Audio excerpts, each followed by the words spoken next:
We're just gonna keep this timer running as well, by the way. I found my Lovecraft book.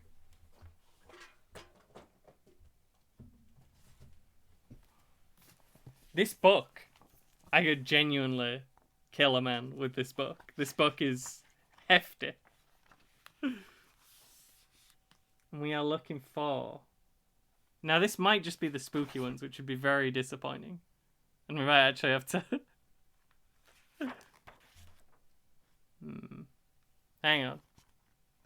What's it called? Oh, we got... I got Kadath. What were the one we wanted? Sarnath. No? No, that's the Doom that came to Sarnath. Read better.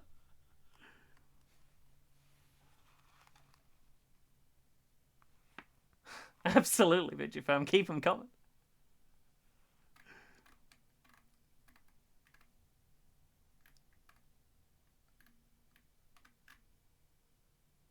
Okay, Kadath is long and purple. So are we doing the Doom that came to Sarnath? Okay, cool. It turns out your boy Lovecraft wrote a lot of books. You know what one's fire? Like, really early one's fire? Yeah, just The Alchemist, the fucking second one he wrote. It's like real dumb, but it's dumb in a fun way.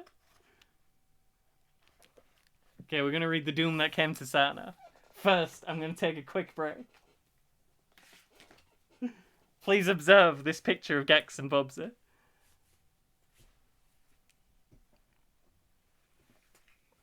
Taking every detail of this picture of Gex and Bubsy.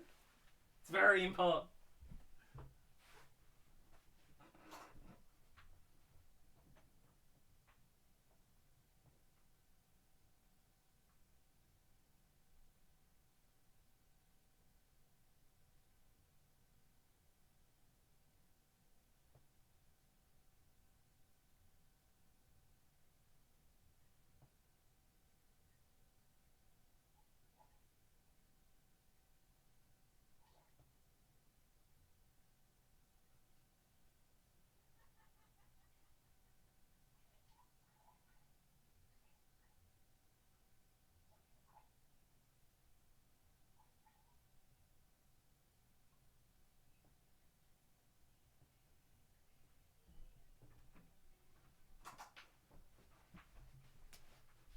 You know, the things that properly... Yo, don't worry about it. All of my content is terrible. It's fine. All of my content is niche.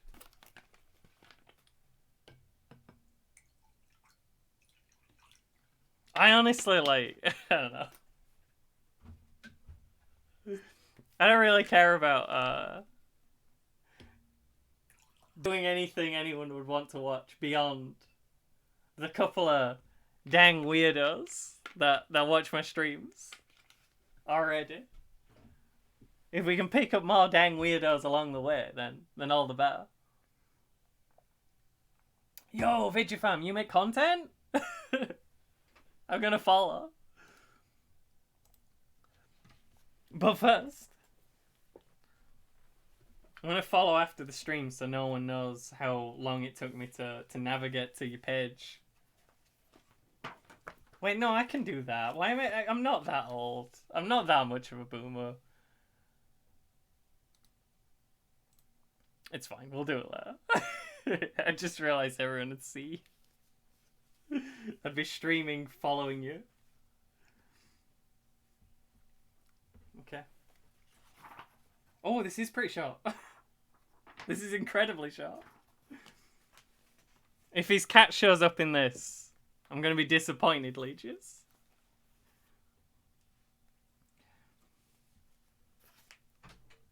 There is in the land of Manar a vast still lake that is fed by no stream and out of which no stream flows.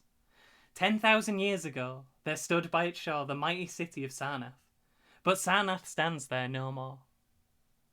It is told that in the immemorial years when the world was young, before ever the men of Sarnath came to the land of Nar, another city stood besides the lake, the grey stone city of Ib, which was old as the lake itself, and peopled with beings not pleasing to behold. Very odd and ugly were these beings, as indeed are most beings of the world, yet inchoate? I don't know this word.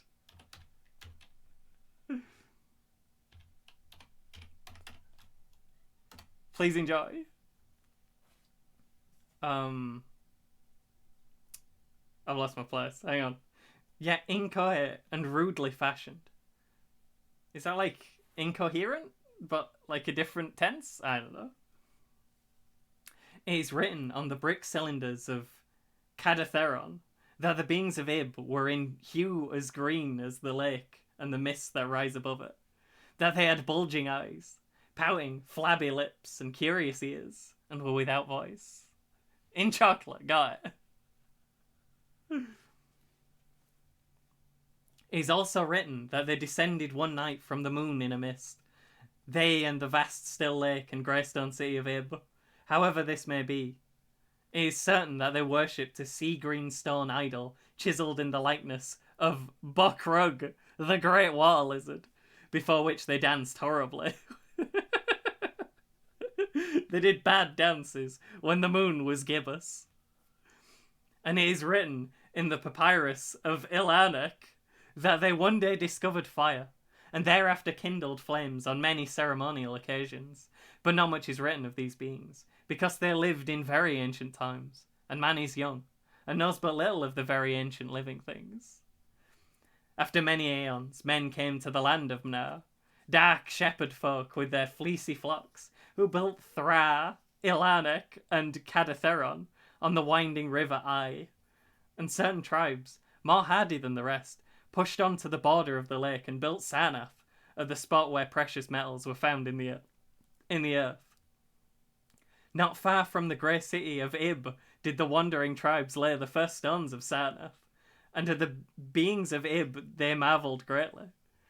But with their marvelling was mixed hate, for they thought it not meant that beings of such aspect should walk about the world of men at dusk.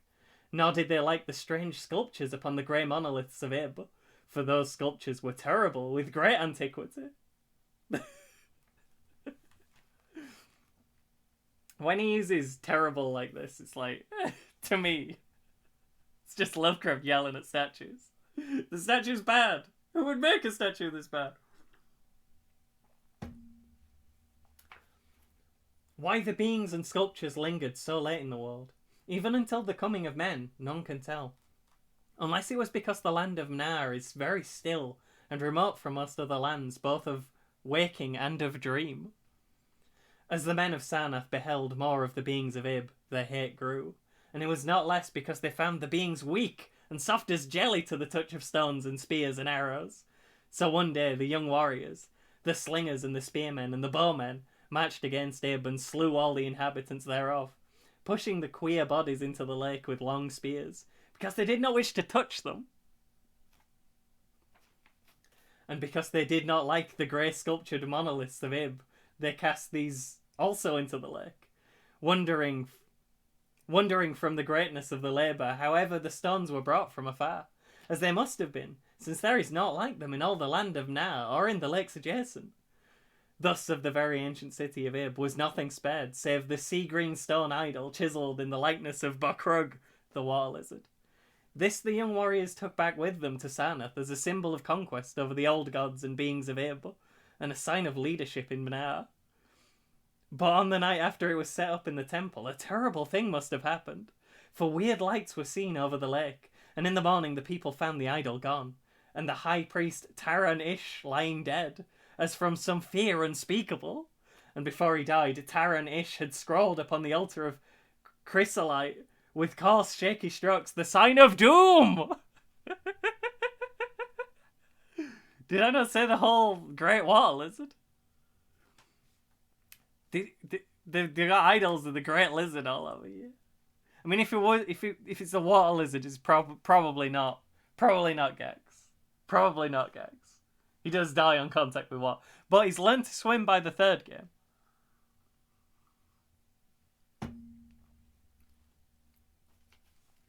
After Taran-Ish, there were many high priests in Sarnath, but never was the sea green stone idol found. And many centuries came and went, wherein Sarnath prospered exceedingly. So that only priests and old women remembered what Taran-Ish had scrawled upon the altar of chrysolite. Only old women.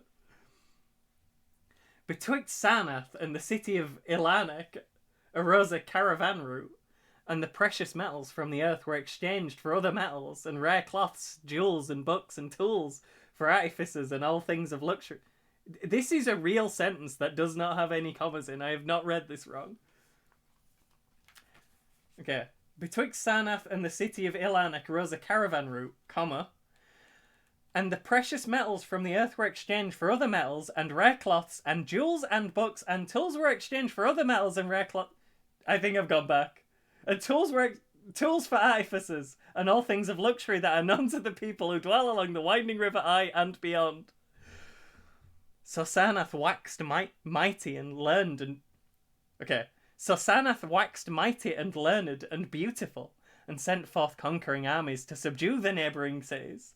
And in time, there sate upon a throne in Sarnath the kings of all the land of Manar and of many lands adjacent. You can't do it with a semicolon. Or just less ants.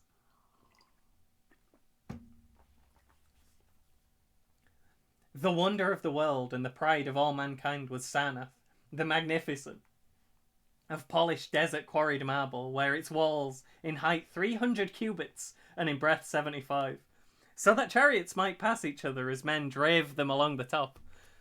For a full 500 stadia did they run, being open only to the side toward the lake, where a green stone seawall kept back the waves that rose oddly once a year at the festival of the destroying of Ib. In Sarnath were 50 streets from the lake.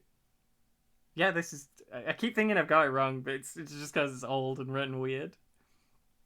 They had weird words back then. In Sarnath were 50 streets from the lake to the gates of the caravans, and 50 more intersecting them. With onyx were they paved, save those whereon the horses and camels and elephants trod, which were paved with granite. And the gates of Sarnath were as many as the landward ends of the streets, each of bronze, and flanked by the figures of lions and elephants, graven from some stone no longer known among men. The houses of Sarnath were of glazed brick and chalcedony, each having its walled garden and crystal lakelet. With strange art were they builded.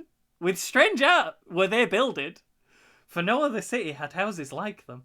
And travellers from Thra and Ilanek and Cadatheron marvelled at the shining domes wherewith they were surmounted.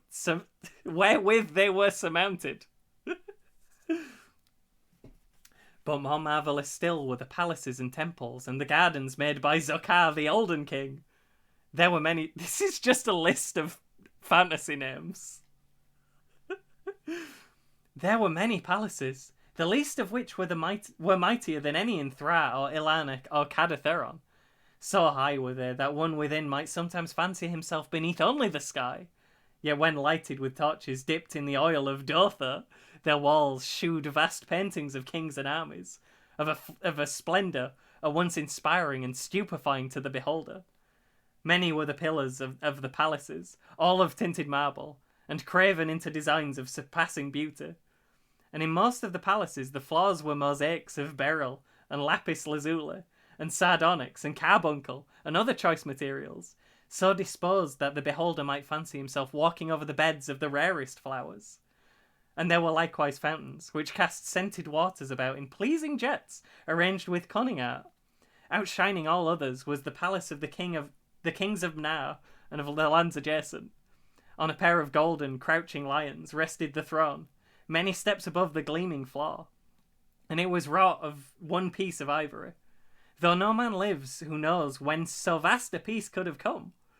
In that palace there were also many galleries, and many amphitheatres, where lions and men and elephants battled at the pleasure of kings. Sometimes the amphitheatres were flooded with water conveyed from the lake in mighty aqueducts, and then were enacted stirring sea fights, or combats betwixt swimmers and deadly marine things. Lofty and amazing were the 17 tower-like temples of Sarnath, fashioned of bright, multicoloured stone not known elsewhere.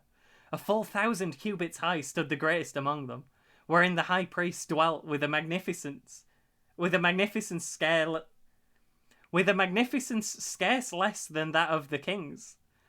It gets me when it does a hyphen to separate a long word between two lines.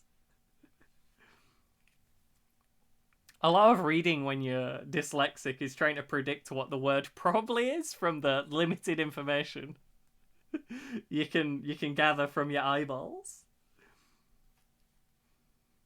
On the ground were halls as vast and splendid as those of the palaces, where gathered throngs in worship of Zor-Kalar and Tamash and Labon, the chief gods of Saranath, whose incense enveloped shrines were as thrones of the monarchs. Not like the icons of other gods were those of Zor-Kalar and Tamash and Labon, for so close to life were they that one might swear the graceful bearded gods themselves sat on their ivory thrones. I do realise that I have been... This was a goof. Legion's got me. I understand now.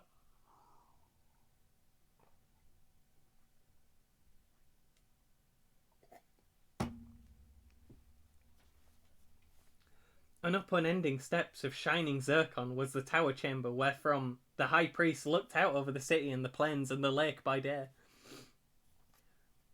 and at the cryptic moon and significant stars and planets, and their reflections in the lake by night. Here was done the very secret and ancient rite in detestation of Bokrug, the water lizard, and here rested the altar of chrysolite, which bore the doom scroll of Taranish. Wonderful likewise were the gardens made by Zakar the Olden King. In the centre of Saranath there lay, covering a great space and encircled by a high wall. And they were surmounted... He uses surmounted a lot. And they were surmounted by a mighty dome of glass, through which shone the sun and moon and stars and planets when it was clear, and from which were hung fulgent images of the sun and moon and stars and planets when it was not clear. Can we get a quick fulgent in chat? Let me just check I spelled this right. Fulgent, just fulgent business, you know. Normal fulgent things. In summer the gardens were cooled with fresh odorous breezes. The gardens were cooled with smelly air, skillfully wafted by fans. And in winter they were heated with concealed fires, so that in those gardens it was always spring. There ran little streams over bright pebbles, dividing meads of green gardens of many hues, and spanned by a multitude of bridges. Many were the waterfalls in their courses, and many were the lilied lakelets into which they expanded. Over the streams and lakelets rode waters. In ordered terraces rose the green banks, adorned here and there with bowers of vines and sweet blossoms, and seats and benches of marble and porphyry. Hang on, we got another one. This was divided over two lines as well. Porphyry. And there were many small shrines and temples where one might rest or pray to small gods. Each year there was celebrated in Sarnath the feast of the destroying of Ib, at which time wine, song, dancing, and merriment of every kind abounded. Great honours were then paid to the shades of those who had annihilated the odd ancient beings, and the memory of those beings and of their elder gods was derided by dancers and lutanists, crowned with roses from the gardens of Zakar. Lutanist! I've never heard that. Is that what a lute player's called? A lutanist. I'm gonna get a lute. And the kings would look out over the lake and curse the bones of the dead that lay beneath it. At first the high priests liked not these festivals, for there had descended amongst them queer tales of how the sea-green Econ had vanished, and how Taranish had died from fear and left a warning. And they said that from their high tower they sometimes saw lights beneath the waters of the lake.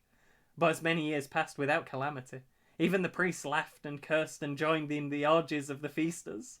Indeed, had they not themselves, in their high tower, often performed the very ancient and secret rite in the detestation of Bokrug, the water lizard? Question mark? Had they not? And 1,000 years of riches and delight passed over Saranath, wonder of the world and pride of all mankind. Gorgeous beyond thought was the feast of the thousandth year of the destroying of Ib. For a decade had it been talked of in the land of Mnar. As it drew nigh, there came to Sarnath on horses and camels and elephants men from Thra, Ilarek, and Cadatheron. Ilanek, sorry, don't want to get Ilanek wrong. And all cities of Mnar and the lands beyond. Before the marble walls on the appointed night were pitched the pavilions of princes and the tents of travellers, and all shore resounded with song of happy revellers. Within the banquet hall reclined Nagris he, the king, drunken with ancient wine from the vaults of conquered Pnath, and surrounded by feasting nobles and hurrying slaves. There were eaten many strange delicacies at that feast.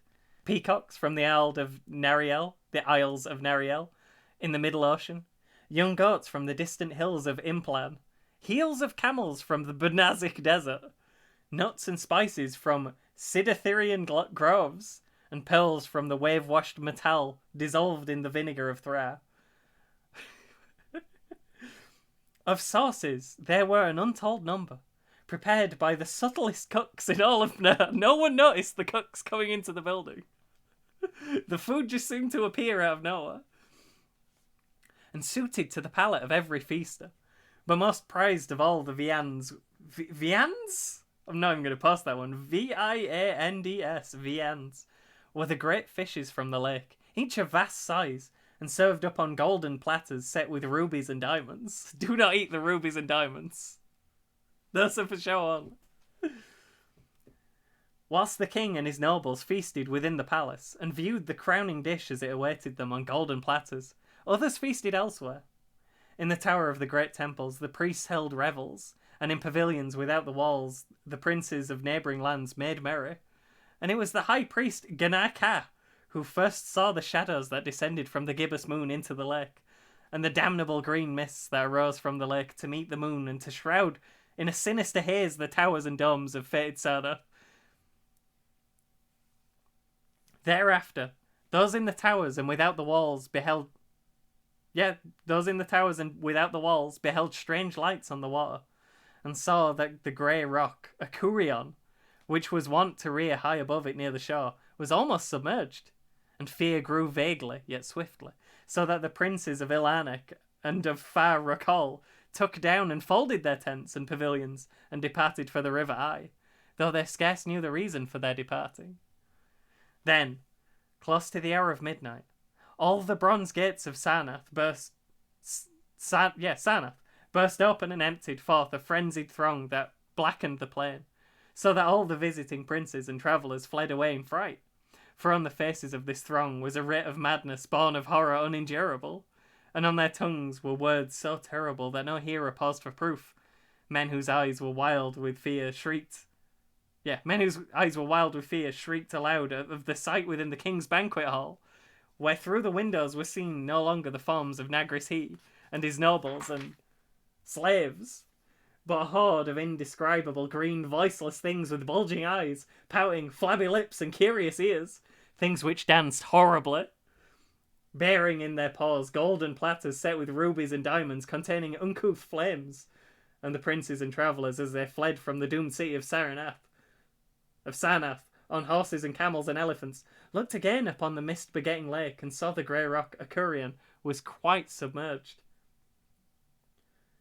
Through all the land of Mnar and the lands adjacent spread the tales of those who had fled from Sarnath, and caravans sought that accursed city and its precious metals no more. It was long ere any traveller went thither, and even then only the brave and adventurous young men of distant Felona dared make the journey. Adventurous young men of yellow hair and blue eyes, who were no kin to the men of Mnar. These men indeed went to the lake to view Sarnath, but though they found the vast still lake itself, and the grey rock Akurion which rears high above it near the shore, they beheld not the wonder of the world and pride of all mankind. Where once had ridden... Sorry. We're near the end. It's taking a toll. Where once had risen walls of 300 cubits and towers yet higher, now stretched only the marshy shore, and where once had dwelt 50 millions of men, now crawled only the detestable green water lizard. Not even the mines of precious metal remained, for doom had come to Sarnath, title drop. But half buried in the ruins was spied a curious green idol of stone, an exceedingly ancient idol coated with seaweed and chiselled in the likeness of Bokrug, the great water lizard. That idol, enshrined in the high temple at Ilanek, was subsequently worshipped beneath the gibbous moon throughout the land of Manar. Jeez. That's it. It's mostly descriptions of gemstones and buildings. It's a little bit what's the one with the cats? It's a bit like the one with the cats. It reminded me of that. A little bit like someone wrote this and they probably he did it on purpose. He spent a lot of time writing this. I don't know who he wanted to read it and what he wanted them to get out of reading it. But we know now of the Doom. The Doom, by the way. Not sure if it came across, but Doom was in block capitals every time there was Doom. Very important.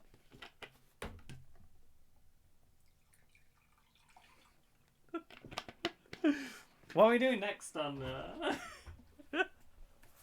Legius tricks a dyslexic man into reading the biggest words, the old ones, from the before times, the proto words. I didn't know that in... I assume it's not the case, but putting and in the place of all of the commas, just the word and, it's a bit much. It makes some of the sentences go a bit long. Okay, we're playing Spook Game. Spook Game's next. I'm gonna change the